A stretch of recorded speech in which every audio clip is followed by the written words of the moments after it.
Good morning, students. How are you? Students, in our previous video, we started the functions of central bank and we have already completed four functions of central bank. Today, we have the most important function of the central bank, control of credit. यानी central banks को controller of credit भी कहा जाता है. Credit मतलब as you know that commercial bank accept deposit from the public and advance loan. They advance loan many more time than their actual deposit. ये हमने किया था कि कमर्शियल बैंकों का जो मेन फंक्शन है वो क्या है कि पब्लिक को लोन देना. पब्लिक को लोन देकर वो क्रेडिट क्रिएट करते हैं, यानी इकोनॉमी के अंदर मनी सप्लाई को सर्कुलेट करते हैं. अब सेंट्रल बैंक क्या करता है? सेंट्रल बैंक कमर्शियल बैंकों की क्रेडिट एक्टिविटीज को कंट्रोल करता है.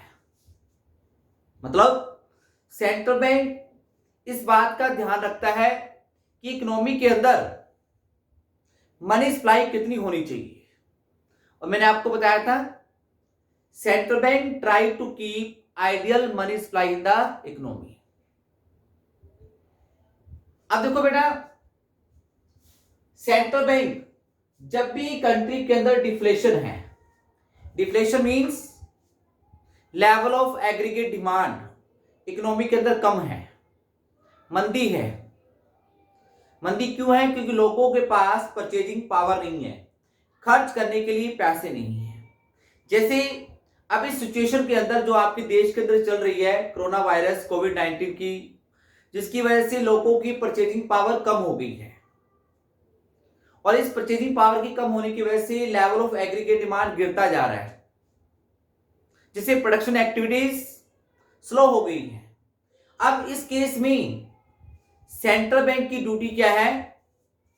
Expansion of volume of credit money. कि सेंट्रल बैंक चाहता है कि कमर्शियल बैंक पब्लिक को, बिजनेसमैन को, इन्वेस्टर्स को ज्यादा से ज्यादा क्रेडिट दे ताकि हम लोग डिफ्लेशन से छुटकारा पा सके, इरेडिकेट कर सके.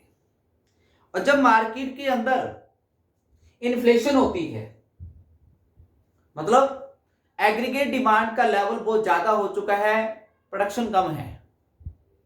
डिमांड ज्यादा क्यों हो गई है? कि लोगों के पास परचेजिंग पावर बहुत ज्यादा है, लोगों के पास पैसा बहुत ज्यादा है, मार्केट में मनी सर्कुलेशन, कैश फ्लो बहुत ज्यादा है.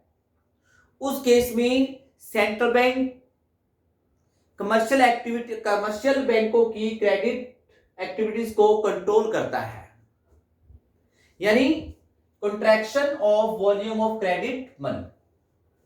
कि सेंट्रल बैंक चाहता है कि कमर्शियल बैंक पब्लिक को लोन कम दे.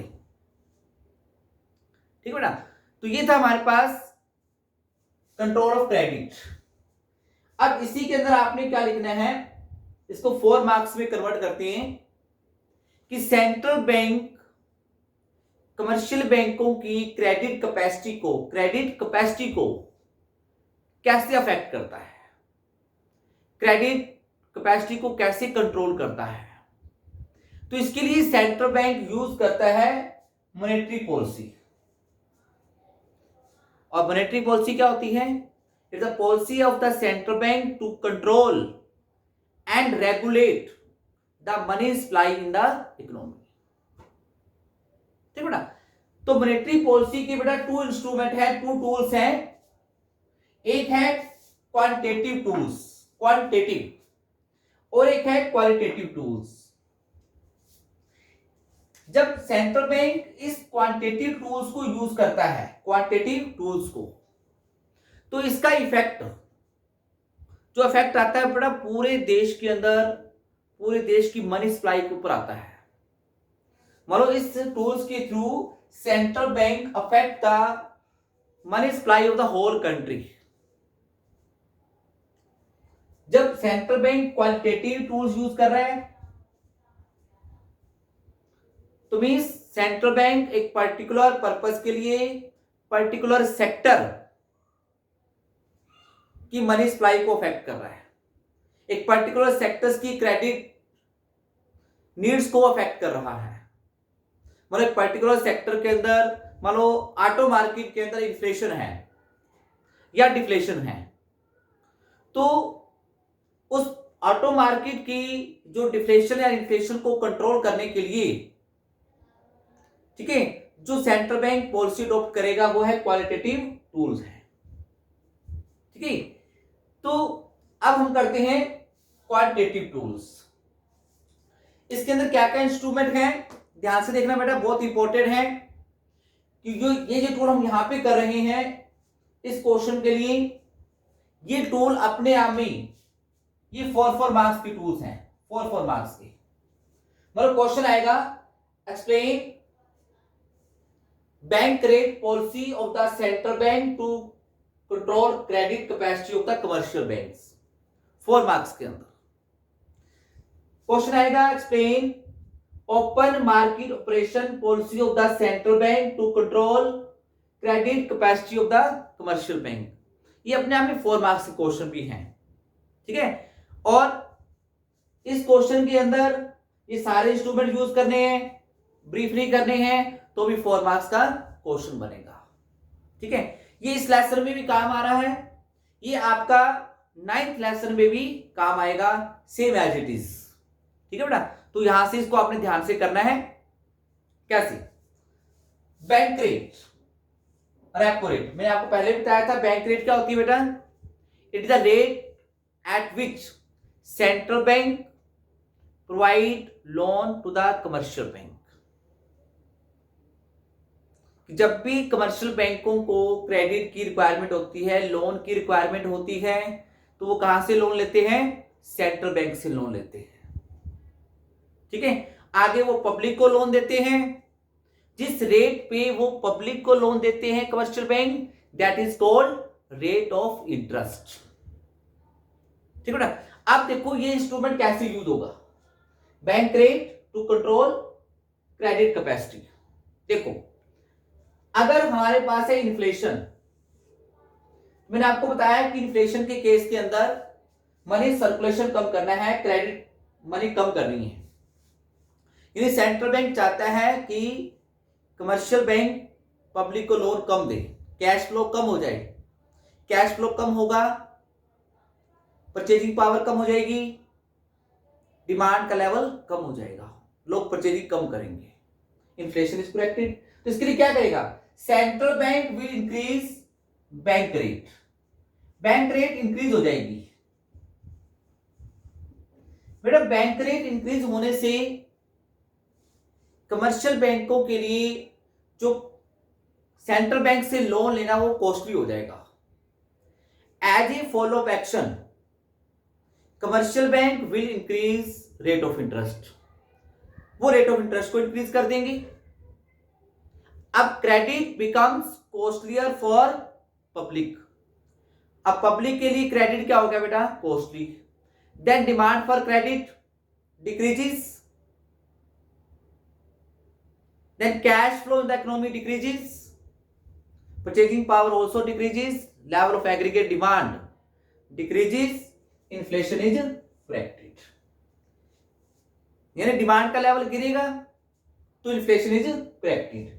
अगर डिफ्लेशन है तो सेंट्रल बैंक क्या करेगा? सेंट्रल बैंक बैंक रेट को कम कर देगा। बैंक रेट कम होने से कमर्शियल बैंकों के लिए सेंट्रल बैंक से लोन लेना इजी हो जाएगा, सस्ता हो जाएगा। As a follow up action commercial bank क्या करेंगे? रेट ऑफ इंटरेस्ट को कम कर देंगे।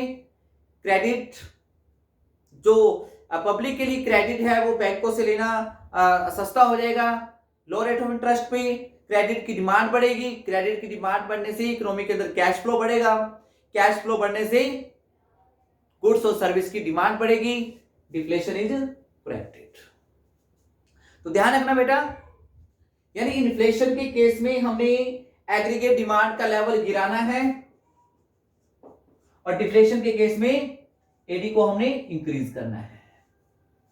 इन्फ्लेशन कब कम होगी, कब करेक्ट होगी? जब इकोनॉमी के अंदर कैश फ्लो कम होगा और डिफ्लेशन के केस में कैश फ्लो बढ़ाना पड़ेगा। ठीक है बेटा। नेक्स्ट है हमारे पास रिवर्स रेपो रेट। ये क्या होती है, मैंने बताया था आपको, the rate at which commercial bank deposit their surplus with central bank. कि जब कमर्शियल बैंकों के पास सरप्लस डिपॉजिट ज्यादा हो जाता है पब्लिक का, तो वो अपना डिपॉजिट कहां पर करवाते हैं, सेंट्रल बैंक के पास। और सेंट्रल बैंक उनको जो रेट ऑफ इंटरेस्ट देता है वो होती है रिवर्स रेपो रेट। ठीक है। अब इन्फ्लेशन है, इन्फ्लेशन के केस में सेंट्रल बैंक क्या करेगा, रिवर्स रेपो रेट को इंक्रीज कर देगा। इससे क्या होगा, कमर्शियल बैंक अपना जो कैश रिजर्व है वो सेंट्रल बैंक के पास ज्यादा डिपॉजिट करवाएंगे, और पब्लिक के लिए क्रेडिट कैपेसिटी क्या हो जाएगी, यानी पब्लिक को जो क्रेडिट देना है वो क्या हो जाएगा, कम हो जाएगा। पब्लिक के पास क्रेडिट कम जाएगा तो इकोनॉमी के अंदर कैश फ्लो कम हो रहा है, कैश फ्लो कम होने से परचेजिंग पावर कम हो रही है, तो क्या आ जाएगा, इन्फ्लेशन इज करेक्टेड। डिफ्लेशन के केस में central bank reverse repo rate को कम कर देगा, तो कमर्शियल बैंक सेंट्रल बैंक के पास डिपॉजिट ना करवा के पब्लिक को ज्यादा लोन देंगे और कैश फ्लो बढ़ेगा। Okay. Next, open market operation. क्या पॉलिसी होती है, open market operation policy. This is the policy of the central bank to sell and purchase of government security to public as well as commercial bank on the behalf of government। यानी जब government को borrowing की जरूरत होती है, उधार की जरूरत होती है, तो सेंट्रल बैंक गवर्नमेंट की सिक्योरिटीज को कमर्शियल बैंकों को बेचता है। ठीक है। अब देखो, जब कमर्शियल बैंक गवर्नमेंट की सिक्योरिटीज को परचेज करेंगे, इसका मतलब वो गवर्नमेंट को उधार दे रहे हैं, लोन दे रहे हैं। ठीक है बेटा। तो जब वो गवर्नमेंट की सिक्योरिटीज को परचेज करेंगे, तो जो कमर्शियल बैंकों के पास डिपॉजिट है, डिमांड डिपॉजिट है, वो कहां चला जाएगा, आरबीआई के पास, यानी गवर्नमेंट के पास चला जाएगा। अब इससे क्या होता है, कमर्शियल बैंकों की क्रेडिट कैपेसिटी कम हो जाती है, यानी पब्लिक को क्रेडिट देने के लिए कम रिजर्व बचता है, कम मनी बचती है। तो नेक्स्ट बात है, पब्लिक के पास क्रेडिट कम जाएगा, इकोनॉमी के अंदर कैश फ्लो कम हो जाएगा। कहने का मतलब, जब इन्फ्लेशन है, इन्फ्लेशन के केस में central bank will sell security to the public and commercial bank, बेचेगा। This will reduce the credit capacity of the commercial bank. Now less credit is available to the public. It reduces cash flow in the economy. As a result, purchasing power of the people also reduces. Demand for goods and services also reduces. Inflation is corrected. जब deflation है, deflation के case में central bank will purchase security from the market, market से securities को purchase करेगा, यानी public से और कमर्शियल बैंकों से जो सिक्योरिटी पहले दे रखी है। इससे क्या होगा, कमर्शियल बैंकों के पास डिपॉजिट बढ़ जाएगा, इससे कमर्शियल बैंकों की क्रेडिट कैपेसिटी इंक्रीज हो जाएगी। अब now more credit is available to the public, more cash flow, more demand for good services, deflation is corrected, right? Now CRR, SLR मैं आपको ऑलरेडी करवा चुका हूं। CRR means cash reserve ratio. क्या होता है ये CRR? It refer to the percentage of demand deposit of the commercial bank which they have to keep with central bank as a reserve. यानी सीआरआर क्या है कि जितना कमर्शियल बैंकों के पास डिपॉजिट होता है उसका कुछ परसेंटेज इनको आरबीआई के पास रिजर्व में रखना पड़ता है। ये कौन डिसाइड करता है? आरबीआई। मान लो ये 4% है, ठीक है। अब लेट कर लो कि अगर कमर्शियल बैंकों के पास 100 करोड़ रुपए जमा हुए हैं तो इसका 4% मतलब 4 करोड़ इनको कहां रखना पड़ेगा? सीआरआर, आरबीआई के पास, राइट। अब ये पॉलिसी इंस्ट्रूमेंट कैसे यूज होता है? इन्फ्लेशन और डिफ्लेशन के केस में अगर सेंट्रल बैंक चाहता है कि कमर्शियल बैंकों की क्रेडिट कैपेसिटी कम हो जाए, यानी पब्लिक को लोन कम जाए, तो सेंट्रल बैंक क्या करेगा? सीआरआर इज इंक्रीज्ड, इसको इंक्रीज कर देंगे, लेट इट टू बी 5%। कितना कर देते हैं? 5%। और 5% होने का मतलब 100 करोड़ का 5 करोड़ आपको सीआरआर रखना पड़ेगा आरबीआई के पास, यानी पहले से ज्यादा। पहले कमर्शियल बैंकों की क्रेडिट कैपेसिटी क्या थी? 100 करोड़ में से 4 करोड़ गया, कितना? 96 करोड़, ये पब्लिक को जाएंगे। अब सीआरआर बढ़ने के बाद कितने जाएंगे? 95 करोड़, यानी कमर्शियल बैंकों की क्रेडिट कैपेसिटी क्या हो जाती है?